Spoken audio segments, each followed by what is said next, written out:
வணக்கம். மக்கள் சட்டம் நியூஸ். இந்தியன் வங்கியின் 118வது ஆண்டு தொடக்க விழாவை முன்னிட்டு துணை மண்டல மேலாளர் ரத்னவேல் தலைமையில் சாலை விழிப்புணர்வு பேரணி நடைபெற்றது.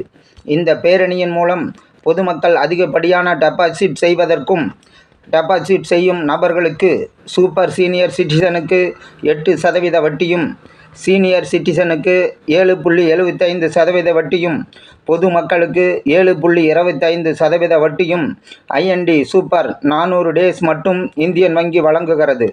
வருகின்ற ஆகஸ்ட் 15, 2024 118வது ஆண்டு ஆரம்பமாகிறது. இதை தெரிவிக்கும் வகையில் சாலை விழிப்புணர்வு பேரணி சேலம் அழகாபுரம் காவல் நிலையம் அருகில் உள்ள இந்தியன் வங்கியில் தொடங்கி புதிய பேருந்து நிறுத்தம் வழியாக Brindavan road, Sharada college main road வழியாக இந்தியன் வங்கியை வந்தடைந்தது. இந்த விழிப்புணர்வு பேரணியில் சேலம் மாவட்டத்தில் பணிபுரியும் இந்தியன் வங்கி ஊழியர்கள் கையில் பதாகைகளை ஏந்தி பேரணியாக வந்து விழிப்புணர்வை ஏற்படுத்தினார்கள். இந்த நிகழ்ச்சியில் துணை மண்டல மேலாளர் ரத்னவேல் கூறுவதை காண்போம். அனைவருக்கும் வணக்கம். நான் ரத்னவேல் இந்தியன் வங்கியின் துணை மண்டல மேலாளராக உள்ளேன். சேலம் ஆஃபீஸு. இன்றைக்கி 118வது இந்தியன் வங்கியின் நிறுவன நாளையொட்டியும் அதை கொண்டாடும் வகையிலும் மற்றும் இந்தியன் வங்கிக்காக டெபாசிட் கேன்வாஸ் பண்ணும் வகையிலும் இந்த காலை விழிப்புணர்வு பேரணி இந்தியன் வங்கி ஃபைனான்ஸ் துறையிலிருந்து தொடங்கி 5 ரோட்ஸ் மற்றும் பஸ் ஸ்டாண்ட் வழியாக பிருந்தாவன் ரோட்டில் இங்கே வந்து சேர்ந்துள்ளோம்.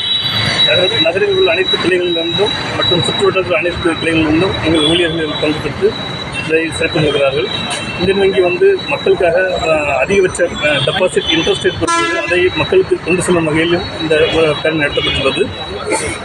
400 நாட்களுக்கு எங்கள் வங்கியில் அதிகபட்சமாக 8% வட்டி தொகையும், 300 நாட்களுக்கு அதிகபட்சமாக 7.8% வட்டியும் மக்களுக்கு கொடுக்கிறோம். இதில் டெபாசிட் செய்து மக்கள் பயன்பெறும் வகையில் இந்த உறவு நடத்தப்பட்டுள்ளது. இதில் கலந்து கொண்ட அனைத்து